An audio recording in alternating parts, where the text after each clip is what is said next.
بسم الله الرحمن الرحيم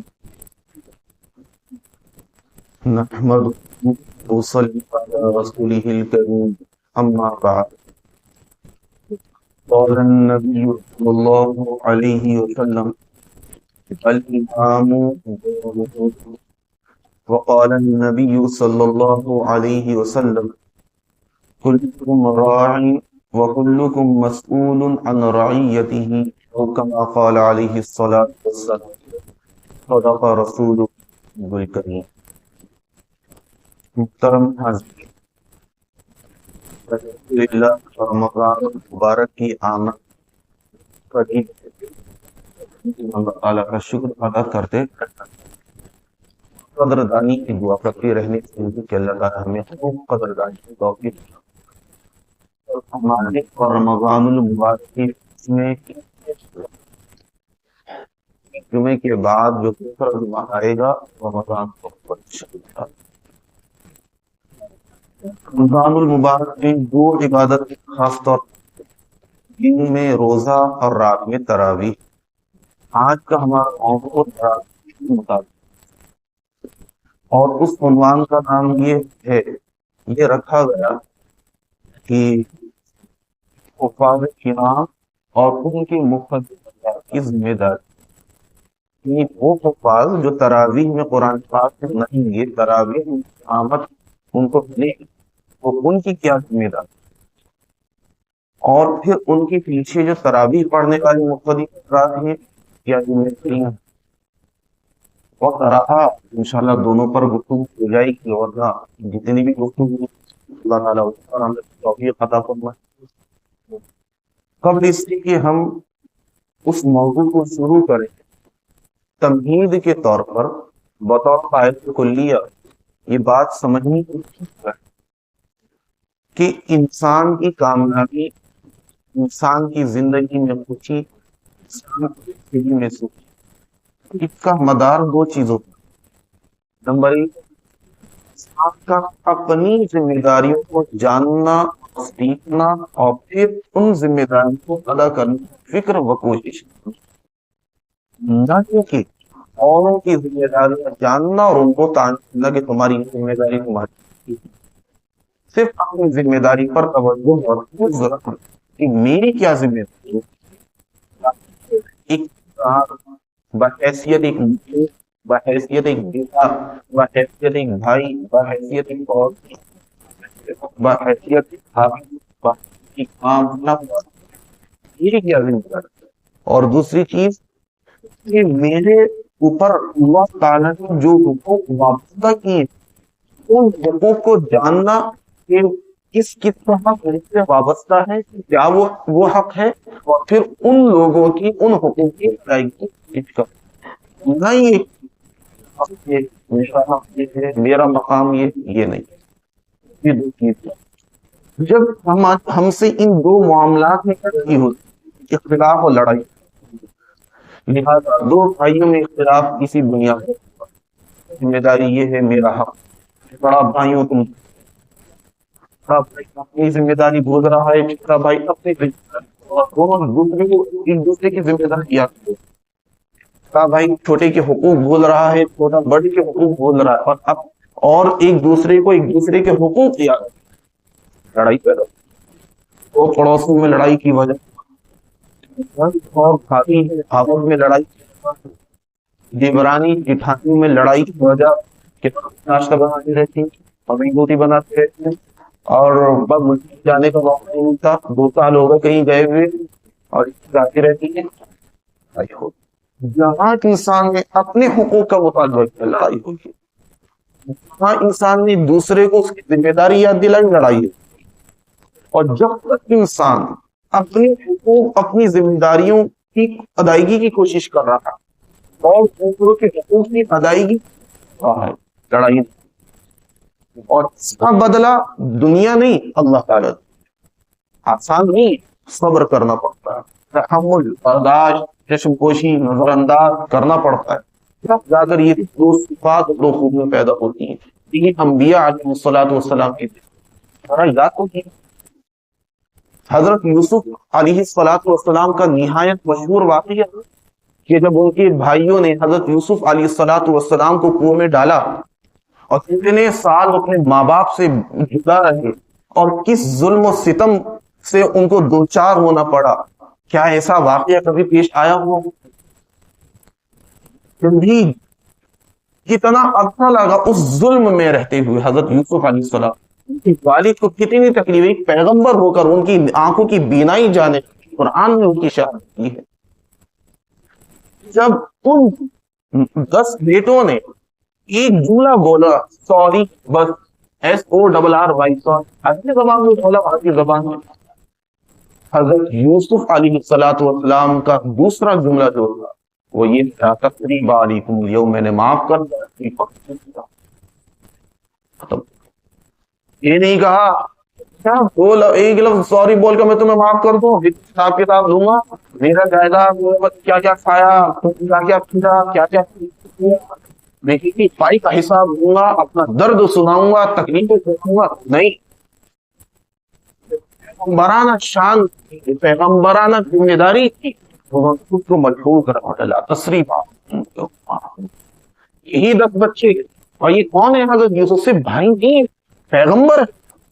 پیغمبر کی شان میں انہوں نے اتنی بڑی وہ یہ تانا نہیں دیا بھائی نے، میں پیغمبر ہوں، تمہیں دیکھ لوں گا آخرت میں، کہہ دیتے بن جاتی ہوں، کیا ناکام ہوتے ہو، نامراد ہوتے، لیکن نہیں، انہوں نے اپنا مقام و مرتبہ بتلایا حضرت یوسف علیہ السلام نے، نہیں بلکہ اپنی ذمہ داریوں کو ادا کی۔ یہ پیغمبر، یہی ہماری لیے تعلیم، یہی بڑا ہوتا ہے۔ بڑا وہی ہے کہ جو اپنے حقوق کو پوری کر اور خود کی فکر۔ بیٹے نے زبان چلائی، کوئی بات نہیں، آج بیٹا معافی مانگ رہا، کوئی بات یہ نہیں کہ بار بار تانے دینا، یہ مشورہ دیا تھا نا ایسا مت کر، اب بھگت، اب میرے پاس مت آ، نہیں، یہ غلطی تھی۔ ہاں بطور تنبیہ، بطور ناراضگی ہونی چاہیے، لیکن وہ ایک زدم زدی والی جو بات ہوتی ہے وہ بات نہیں چاہیے، ڈانٹ ڈپٹ ہونی چاہیے بچوں کی پر، لیکن وہ ایک انداز بڑوں والا ہونا چاہیے۔ 10 بچے اپنے محترم کی اور پیغمبر بولا، ابو ہمارے لیے دعائیں مغفرت کر دیجیے اس کو۔ ہاں کے پیروں میں دروازہ مقام نہیں بدلایا، میرے پیر میں دروازہ، تم نے جی کو تکلیف پہنچی، مجھے کو دھوکا دیا، مجھے جھوٹ بولا، نہیں، جملہ تمہارے لیے دعائیں کتابیں پڑھیں گے تو وہ 10 بچے ان کے حقوق کی فکر کی، ان کی بھائی والد نے ایک حقوق کو نہیں بتلایا، درگزر کیا ان غلط کتابوں میں ان 10 بھائیوں کی مثال نہایت اعلیٰ درجے۔ اللہ کے اتنا بڑا گناہ عظیم اور عظیم بہت بڑے اور موضوع بڑا، یہ بطور ترتیب اپنی ذمہ داریوں کی فکر اور دوسروں کے حقوق کی ادائیگی آپ اور میں پر بھی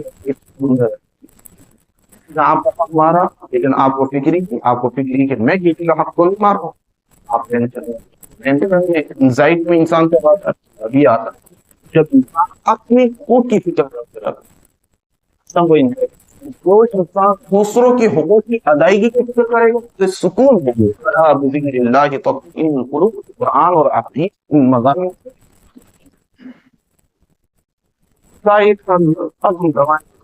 سائیکیٹرسٹ کو دکھاتی رہے گا، کھاتا رہے گا، دماغ ہوتا رہے گا۔ یہ ایک فارمولا انسان کی انزائٹی میں، ٹینشن میں آنے کی وجہ جب وہ اپنے حقوق کی فکر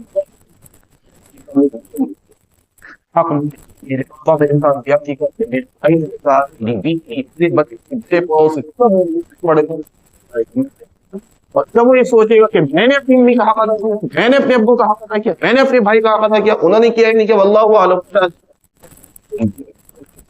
یہ ہے ضابطہ ایسا ہوتا رہے گا۔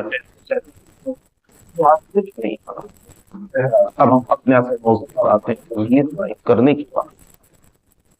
ہمارے افراد کرام اللہ تعالیٰ نے ایک نہایت اعلیٰ مقام عطا کیا، ان کے دلوں میں قرآن پاک محفوظ۔ ضرورت اس بات کی ہے کہ ہمارے وہ پیارے محترم عزیز معزز حفاظ کرام اپنے اس مقام و مرتبے کو سمجھیں، اور سمجھنے کا مطلب یہ نہیں کہ وہ اترائیں اور خوف دکھائیں حافظوں میں چل بے چل سمجھا نہیں۔ مقام و مرتبے کو سمجھنے کا مطلب یہ ہے اپنے مقام و مرتبے کو سمجھتے کر اپنی ذمہ داریوں کا احساس، سمجھدار انسان ہو کہ وہ اپنی مقام کو سمجھ کر اپنی ذمہ داریوں کا احساس کرتا ہے۔ ایک وہ لڑکی کہ جس کے مزاج میں چنچل ہے، شرارت ہے، ایک وہ لڑکا جس کے مزاج میں بڑا غیر ذمہ دارانہ رویہ ہے، لیکن جب وہ صاحب اولاد ہوتا ہے تو اب وہ یہ سمجھتا ہے کہ اگر میں ماں بنی ہوں میرے پیروں میں اگر جنت ہے، اگر میں باپ بنا ہوں میرے پیروں میں جنت کا دروازہ ہے۔ تو یہ مقام و مرتبہ دراصل اس سمجھدار والد اور ماں کو ان کی ذمہ داریوں کا احساس دلاتا ہے کہ اب تم ماں بن چکی ہو، اب تمہارے مزاج میں جو شوخی پن ہے، جو غیر ذمہ دارانہ حرکتیں ہیں، اب تمہیں وہ دور کرنی ہوگی۔ اب تمہیں رات میں بے وقت یا بے وقت جب بچہ روئے گا تمہیں اٹھنا پڑے گا، چاہے تم 10 منٹ پہلے سوئی ہو یا نہیں سوئی۔ یہ نہیں سوچنا کہ اب فجر میں بھی اٹھنا ہے، اب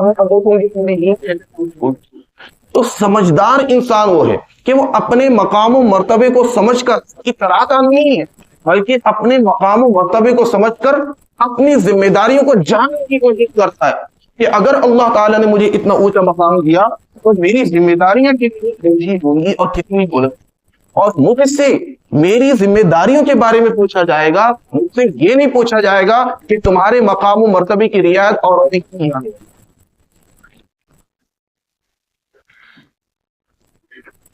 لہذا محترم حاضرین، حفاظ کرام، یہ مقام و مرتبے کو اس مثال سمجھ سکتے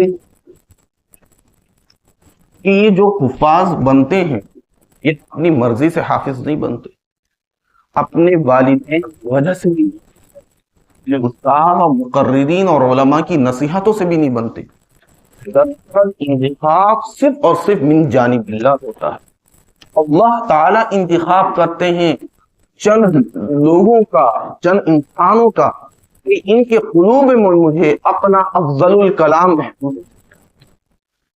انتخاب دراصل اللہ تبارک و تعالیٰ کا انتخاب کتنی بڑی سعادت اور کچھ نہ مجھے حفظ قرآن کے لیے میرے ابو نے نہیں چنا، میری امی، میرے چاچا، تایا، نانا، دادا نے نہیں انتخاب کیا میرا اس کو حفظ کرانا، بلکہ اللہ تعالیٰ نے انتخاب، صرف اور صرف اللہ تعالیٰ کا۔ جب اللہ تعالیٰ انتخاب کرتے ہیں پھر ماں باپ، والدین اور اساتذہ اور لوگوں کے رشتے داروں کے دلوں میں بات ڈالتے ہیں کہ ہاں، کہ ان کے دلوں میں بات ڈالی کہ تمہیں ان کو حافظ بنانا، اور وہ اسباب بنتے ہیں، سبب بنتے ہیں۔ صحیح ہے کہ جیسے اللہ تعالیٰ کے فرشتے بے شمار ہیں، لیکن ان بے شمار فرشتوں میں وحی لے کر آنے کی ذمہ داری کے لیے اللہ تعالیٰ حضرت جبریل امین کی من جانب اللہ انتخاب تھا۔ روح پھونکنے کے لیے انتخاب حضرت اسرافیل علیہ السلام تھا، اور روح نکالنے کی ذمہ داری حضرت اسرائیل علیہ السلام کی۔ اسی طرح نبیوں کی انتخاب کے لیے، نبوت کے انتخاب کے لیے تمام انسانوں میں اللہ تبارک و تعالیٰ منتخب فرماتے ہیں نبوت کے لیے، رسالت کے لیے، پیغمبری کے لیے، کہ ہاں ان کو نبوت دینی ہے، ان کو پیغمبری دینی ہے اور ان کو رسالت دینی ہے۔ محترم حاضرین اور بزرگان محترم، اسی طرح حفظ قرآن پاک کے لیے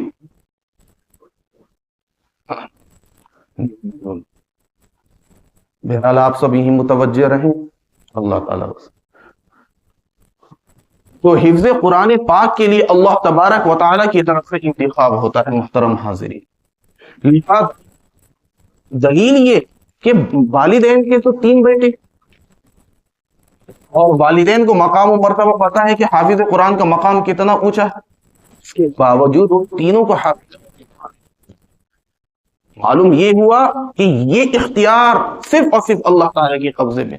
اللہ تعالیٰ نے ان تینوں میں سے ایک کو منتخب کیا ہے، اور پھر اسی کا نام اللہ تعالیٰ نے ان والدین کے دل میں ڈالا.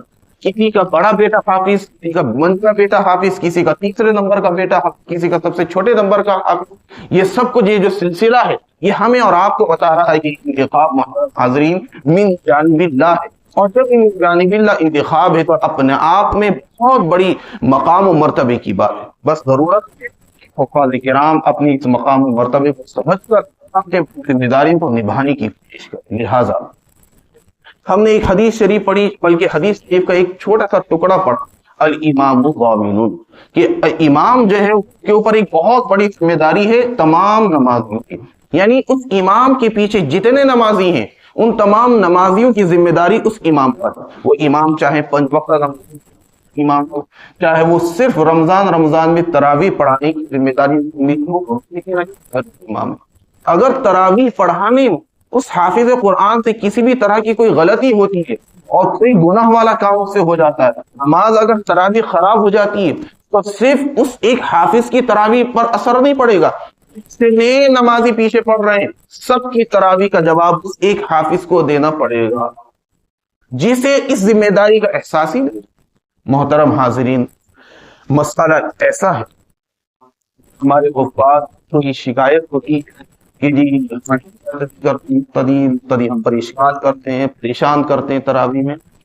یہ بالکل اسی درجہ بات بہت درست ہے، اور اس موضوع پر ہماری مسجد میں صبح جو تفسیر قرآن پاک کی مجلس ہوتی ہے اس میں 2 چیزیں بات کریں کہ حفاظ کرام پیچھے جو مقتدی حضرات ہیں وہ اس طرح کی غلطیاں نہ کریں. اور بڑی تفصیل کے ساتھ موضوع چل رہا ہے، صرف یہی کہ ہم حفاظ کی رعایت کریں، ان کی غلطیوں کو چشم پوشی کریں. لیکن اس وقت کی ہماری گفتگو کا جو حفاظ کرام کا لہٰذا ان کو یہ اعتراض تھا کہ ہمیں ہماری ذمہ داری یاد دلائی جاتی رہتی ہیں اور مقتدی کو کچھ نہیں بتایا جاتا. آپ آئیں تو فجر کی نماز، آپ تو فجر کی نماز نظر نہیں آتے. جس خدا نے، جس اللہ نے اتنے گناہوں کے باوجود رمضان المبارک جیسے نہایت عظیم ترین مہینے میں آپ کو مصلی کی ذمہ داری عطا فرمائی، آپ کے والد آپ کے پیچھے، آپ کے چچا تایا آپ کے پیچھے، محلے کے معززین آپ کے پیچھے، اور آپ کو آگے کھڑا کیا، اور آپ نے اس مصلی کی یہ لاج نہیں رکھی کہ آپ فجر اور باقیہ نمازوں کی ادائیگی مسجد کی پہلی صف میں، آپ تو کبھی پہلی صف میں نظر نہیں آئے. عزت کروائی نہیں جاتی بلکہ عزت حاصل کرنے کے لیے محنت کرنی پڑتی، اپنی ذمہ داریوں کو ادا کرنا پڑتا ہے. دوسرا انسان کتنا ہی کمتر ہو، کتنا ہی کمزور ہو، وہ جھک مار کر عزت کرے گا اس انسان کی. لہٰذا ہم اور آپ جب اسکول میں پڑھتے ہیں تو آپ کو وہ باتیں یاد ہوں گی کہ وہ بچے کچھ بیچارے کہ جن کی زبان تھوڑی خراب ہوتی ہے، گالم گلوچ کرتے ہیں، لیکن وہ کیا کرتے ہیں کبھی کبھی کہ اس بچے کے پاس بیٹھ کر گالی مت دے، شریف بچہ نے تو نہیں کہا ہم سے. بچے دوسرے بچے کے پاس بیٹھ کر کیا مطلب، ایسا کیوں ہو رہا، کس نے ڈانٹا، کس نے کہا. وہ لوگ جو بچے ہیں وہ بھی جو بری باتیں کہہ رہے ہیں، لیکن وہ یہ کہتے ہیں کہ شریف بچہ اس کے سامنے گندی باتیں مت کرو. ہمیشہ ہوتا ہے اور ہمیشہ ہوتا رہے گا. ہمیں مختلف کرتے ہیں، اشکال کرتے ہیں، وہ بات ہے، لیکن آپ اپنی ذمہ داریاں ادا کرنے لگے، یہ مقتدی آپ کی خود بہت عزت کروانے کے لیے کہنا نہیں پڑتا ایسوں کی کوئی عزت. انسان کی عزت اپنے کردار سے، انسان کی عزت اپنے اعمال سے، انسان کی عزت اپنے معاملات سے، اپنی معاشرت سے ہوا کرتی ہے. معاشرت ہماری متاثر ہے، ہمارے معاملات اچھے نہیں ہیں، ہماری گفتار اچھی نہیں ہے، اور ہم کہتے ہیں. لہذا ایک بات ہمارے حفاظ کرام سے سوال یہ ہے کہ ذرا وہ مفتیان کرام سے پوچھے، جو انسان نمازیں قضا کرتا ہے اور قضا کرنے کی عادت ہے اس کو، اس کی امامت کس درجے کی ہے؟ ہم جواب دے رہے اسی احترام کی پیش نظر کہ حفاظ کا بڑا مقام و مرتبہ، کہ جو انسان نماز قضا کرتا ہے، جو انسان مسجد میں جماعت کے ساتھ نماز نہیں پڑھتا، عادت ہے اس کی، اس امامت تراویح میں بھی کیسی ہے؟ پھر بھی حضرات پڑھ رہے ہیں، انہیں نہیں پتا کہ ہمارے حافظ صاحب نماز، پھر بھی وہ پڑھ رہے ہیں. ان کا ہمارے پیچھے تراویح پڑھنا کی عزت دینا ہی تو ہے. بات محترم، ہمارے حفاظ کی بہت بڑی ذمہ داری ہے. تمام نمازی کی ذمہ داری اس ایک حافظ پر آئی. اور جب وہ اتنی بڑی غلطی کرے گا وہاں پر بھی ہاتھ لگائے گا وہی نقصان ہوگا. پھر کہے گا میں حافظ ہو کر بھی اللہ کی میری مدد. سمجھنے والی بات ہے. دوسری بات کہ ہمارے حفاظ تھوڑا یہ بھی دیکھیے کہ میں کہاں کھڑا ہوں. میں قرآن ہے میرے دل میں. جس قرآن نے مجھے سکھایا وَإِذَا مَرُّوا بِاللَّغْوِ مَرُّوا كِرَامًا کہ کسی بھی لغو کام کے پاس کھڑے مت ہو. کوئی لغو بات ہوتا ہوا دیکھو, کوئی لغو چیز دیکھو. لغو ناجائز نہیں, لغو تو ادنا درجے کی نا, ناجائز تو بہت بری چیز ہو. لغو کہتے ہیں کہ وہ ایسا کام ایسی بات جسے حرام نہیں ہے. وہ کہ وہاں سے گزر. ہمارے حفاظ کبھی دکان پر بیٹھے ہوئے ہیں, دکان پر بیٹھے ہوئے کہہ رہے میری عزت کوئی نہیں کرتا. کیا یہ شوبہ دیتا ہے ایک حافظ گلی کوچوں پر کھڑا ہو کر؟ حافظ کو یہ شوبہ دیتی ہے بات کہ اسکوٹروں میں بیٹھ کر موموز وغیرہ وغیرہ راستے میں چلتا ہوا. معاف کیجئے گا لیکن ایک ذمہ داری ہے, اس کی بات عرض کر رہے ہیں. اور یہ خیرخواہی کی نیت سے کی جا رہی ہے.